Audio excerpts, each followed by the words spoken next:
พี่น้องเกินทัดมาตอนนี้ยืนครัวเด้อพี่น้องเด้อพี่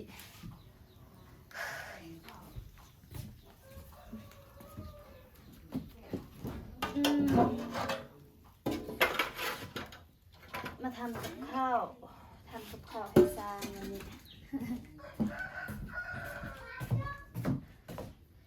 โอเคด้วยก่อนอื่นหมดกะทักทายสวัสดีแล้วก็สบายดีเด้อพ่อแม่พี่น้องผู้ใหญ่ใจบุญทุกท่านบ่ว่าจะเป็นฝ่ายในแล้วก็ต่างประเทศก็ขอกราบทักทายสวัสดีสบายดีเบิร์ดสุขคนเด้อยินดีต้อนรับซองบองตูนชาแนลพี่น้อง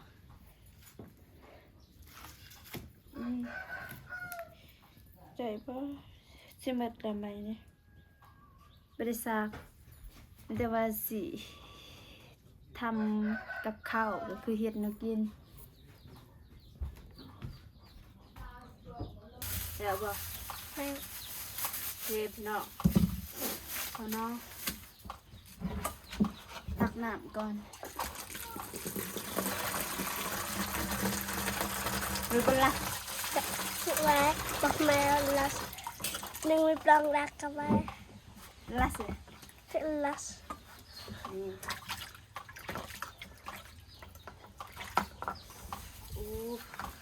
Yangก่อนอยู่ดิแต่มันสิติดไอ้เพิ่นก็คือจีนหมูเด้อพี่น้องจีนหมูเซก่อนมาเอาผัก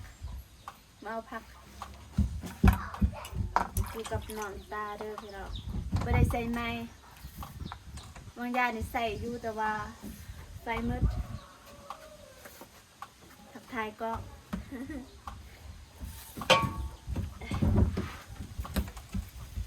ในตอนที่เซซีนเราก็จะซอยผักก่อนมีแต่12 โมงแล้วรักษาเนี่ยลองไปเฮ็ดเปล่าเลย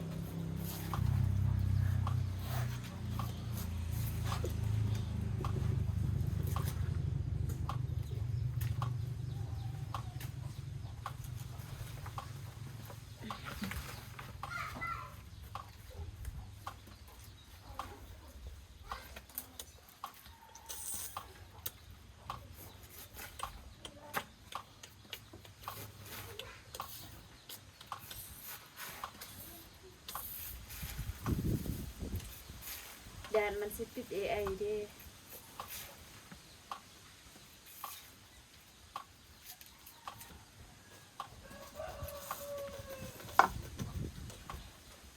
เอาหยุดยัง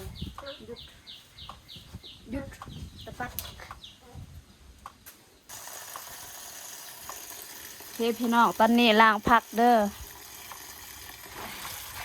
ล้างผัก Oke, iya. มีเปลือก Ini bang kesal. ฮะ Ini jangan ada kian. Mana enggak nih? Kian kesal.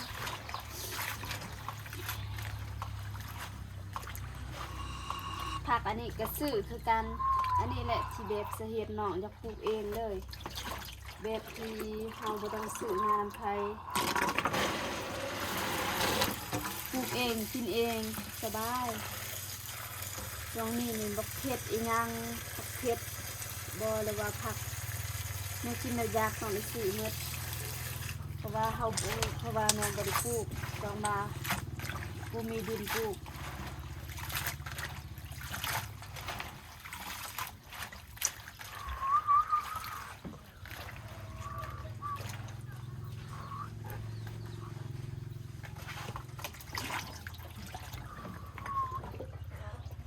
จากนั้นเราก็เซไว้เพื่อให้มันสะอาด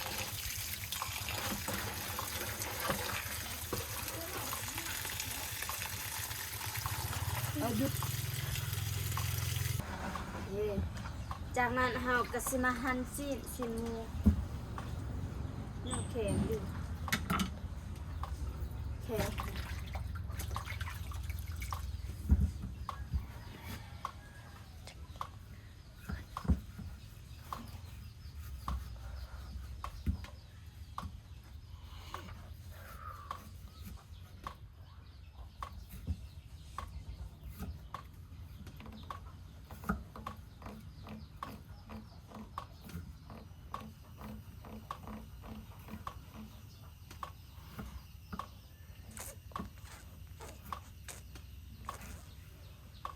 ญาติเขาหิวข้าวแล้วได้นี่ แข็งกับแข็ง แข็ง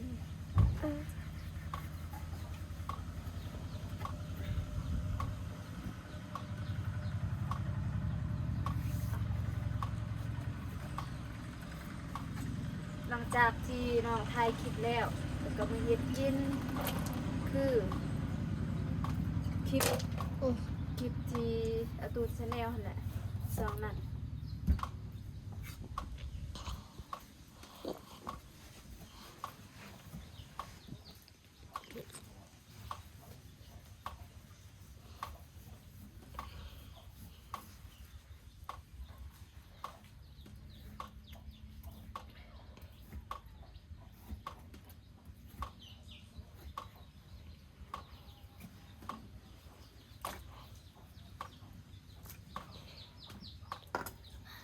ละลายแล้วนะ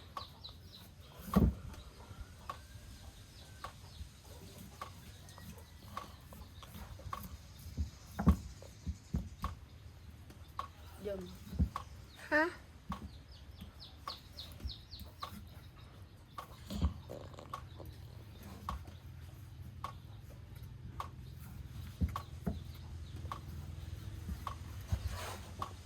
เพื่อนพวกน้องก็เริ่มก่อนเลยเด้อพี่น้องก็คือเริ่มสั่งมื้อนี้ก็รู้สึกดีใจแฮงแต่ว่าสิได้เห็นเพื่อนเป็นหูเป็นหางแล้ว เริ่ม ถึงว่าเพื่อนเฮาสิบ่แล้วก็ตามแต่ก็ดีใจแล้ว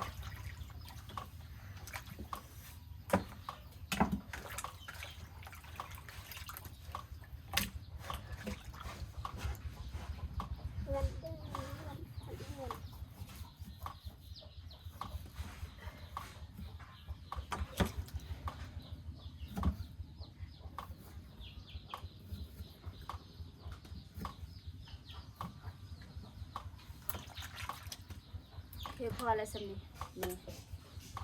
อันนี้ก็สิปะไว้ตักน้ำนะ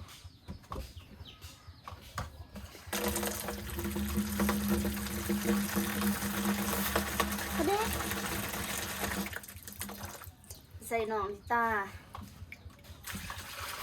ใส่ไว้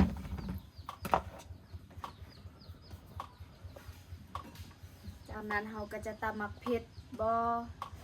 แต่ว่าเทียมน้องลืมซื้อมา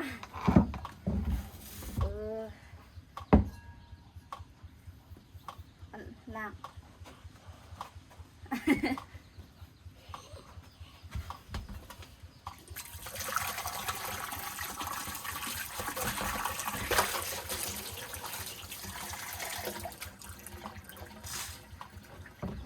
ขอบคุณนะคะ เอาหยุดบ่ฟ้าวก็ได้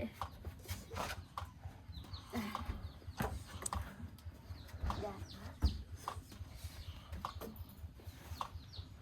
เว้ยก็ละ ไป เฮ้ผมไม่เป็นหรอกตอนนี้กะทำคาเดอร์นี่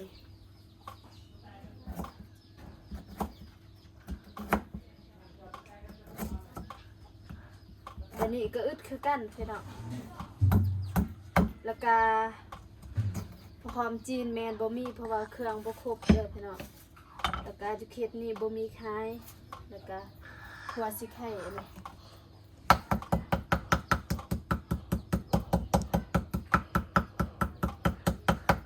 คนหลายหลับแม่ตะกินกัก ตำก็ได้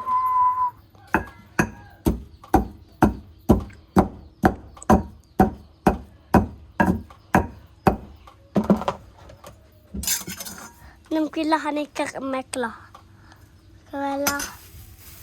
كبايت الطا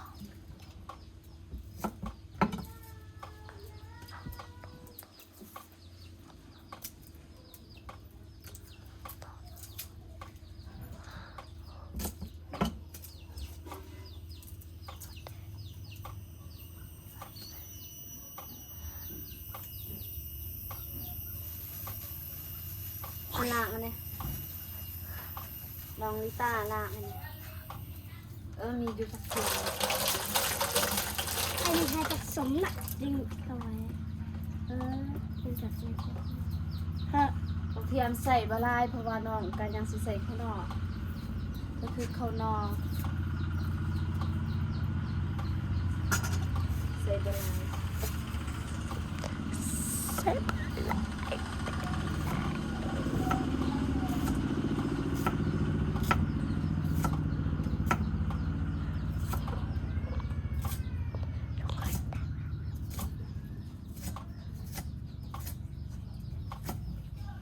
ผักบัวหัวแดง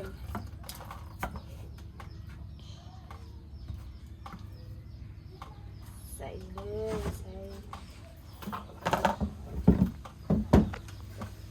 จากนั้นเขาตัดคือจะมาตำผักเทียมกับมะเขือหยุดก่อนจากนั้นเขาก็มาใส่มะเขือแล้วก็ตำเกลือก็สิมาเกลือหมดแล้วเกลือหมดแล้วพี่น้อง หลอกคนฟอก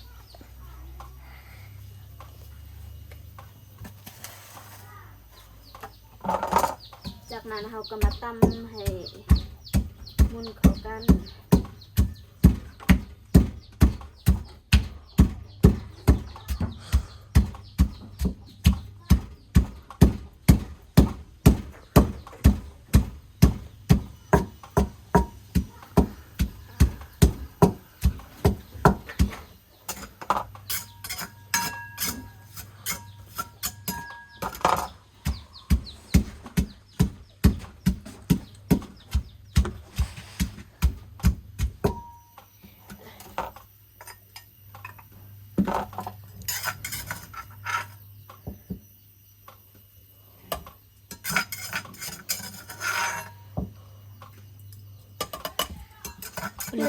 Lego jadi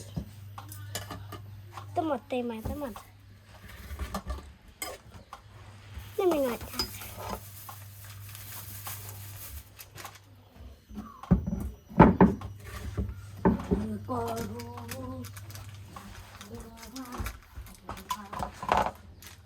Hayo nyobek lagi mata tak caca Tingdok nyolep sih จากนั้นคนไว้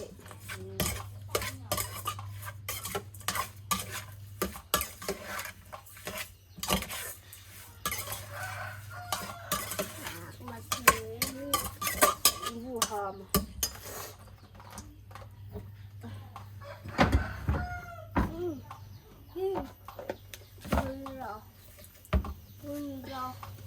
ประมาณนี้เด้อพี่น้องนี่ประมาณนี้หยุดจากนั้นเฮาก็มื้อนึงก็คือมาขั่วนี่แหละขั่วก่อนแล้วก็จึงเติมน้ำ cái dần bơ nên mi vài chân cái dần này còn cái dần còn cho mi vài đặt lùng tung cái dần ปอกไฟ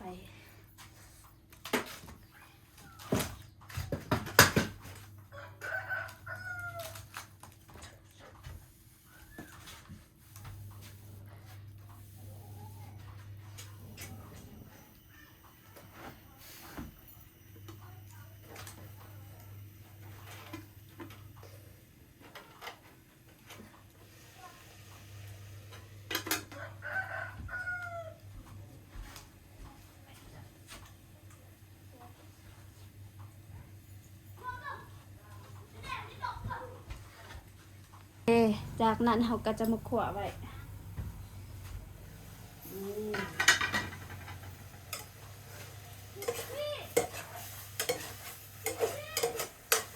หอมอีกนิดขนาด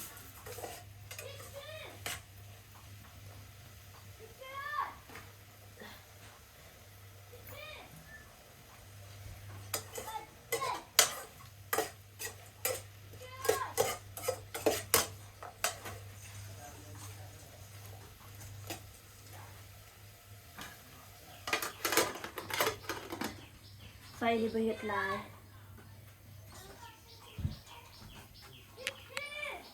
โอเค จากนั้นเฮาก็สิมาเปิดเบิงว่าเป็นจะได้ถ้าว่าพวกเธอที่นี่แมนสิเติมน้ำใส่เด้อสำหรับน้องเฮ็ดแมนวิธีนี้ แต่ว่าเอฟซีที่เบิงนี่เฮ็ดวิธีใดกะบอกไปเด้อเพราะว่าน้องมักเฮ็ดแบบนี้แบบเป็นบานๆเติมน้ำจากนั้นเราก็มาเติมน้ำ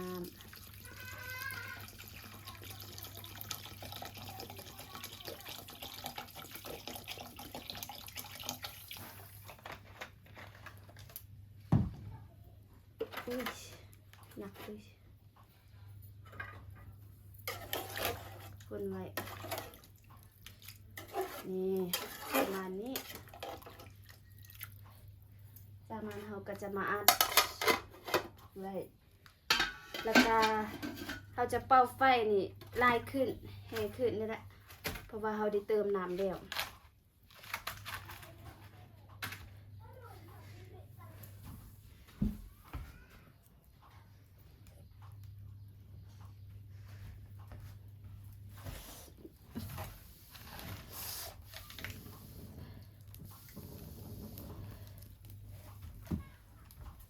มีแต่ว่าสิทาน้ำให้มันพุดก่อนแล้วก็จึงสิใส่ผัก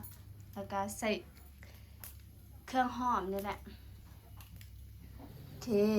มีแต่ว่าเขาสิไปเบิ่งนำกันเลยว่าน้ำพุดหรือบ่แต่ก็ตามเบิ่งนี่น้ำพุดแล้วขณะพุดเขาก็จะใส่ผัก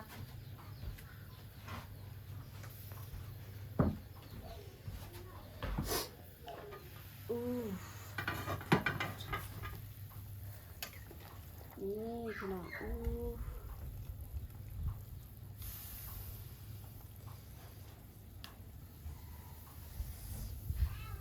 สุกแล้วสินะสิมก่อนสิมก่อน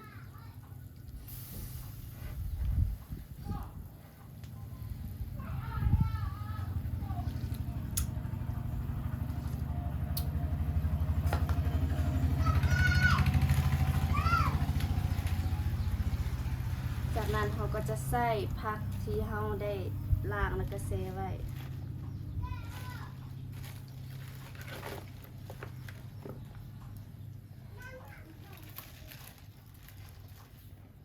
ก็คือผักคอแต่ว่าคนไทยบ่ฮู้ว่าเอิ้นผักหยังนี่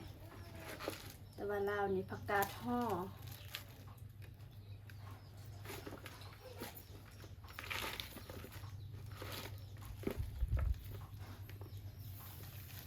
ใส่บ่เบิดเด้อพี่น้องเพราะว่าหลายแล้วนะโอเคจากนั้นเราก็อัดไว้ปิดไว้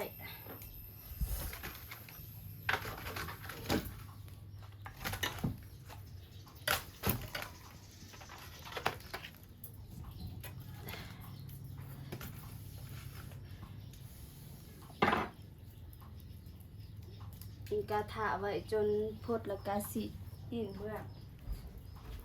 อินผักใส่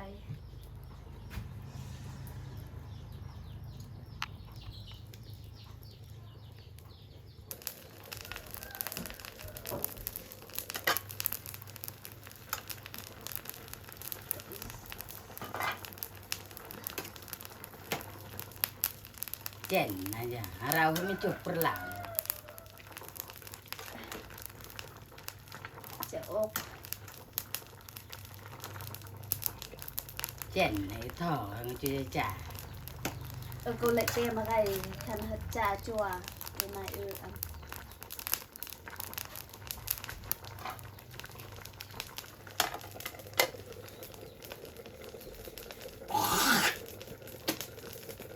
Ao chẹt như này là cái cha hàng sụp thì cái cây thế nặng cổ. Đạp luôn.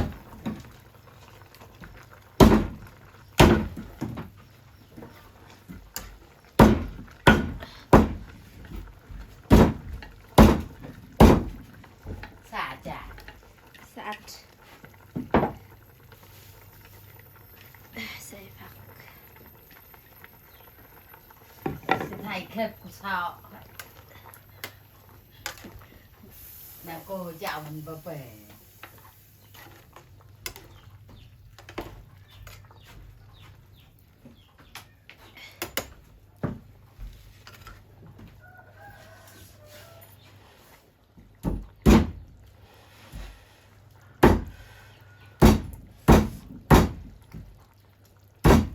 cái gì bị phổ mất cờ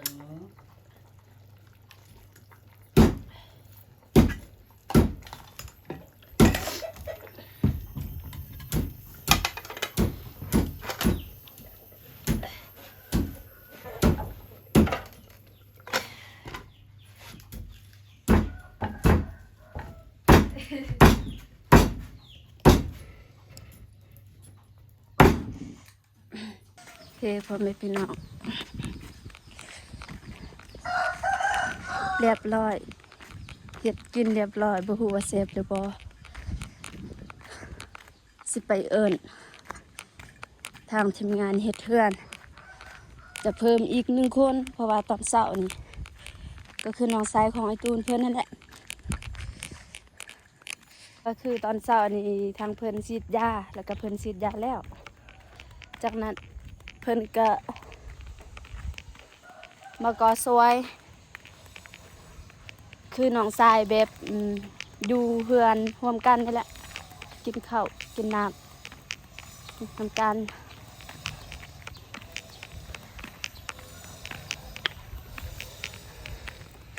โอเคหอดแล้วยังพัฒนามีแต่ว่าสิจบคลิปเลยพี่น้องสำหรับคลิปนี้กะบ่มีหยังหลายมีแต่ว่าพาพ่อแม่พี่น้องเบิ่งวิธีการเฮ็ดกินของน้องนี่แหละจังใดกะต้องขอบใจทางพ่อแม่และ FC ทุกท่านเด้อที่ติดตามรับชมคลิปน้องแต่ต้นจนจบแล้วก็บ่ข้ามโฆษณาให้แล้วก็เอ็นดูสงสารแม่ปุ้งขอบใจหลายๆมีแต่ว่าสิจบคลิปก่อนเด้อมาพอกันคลิปหน้าคลิปนี้น้องขอกล่าวคำว่าสบายดีเด้อพักผ่อนกินข้าวนี่แหละพอดีน้องก็หิวข้าวแรงแหละจนจับกล้องบ่ได้บาย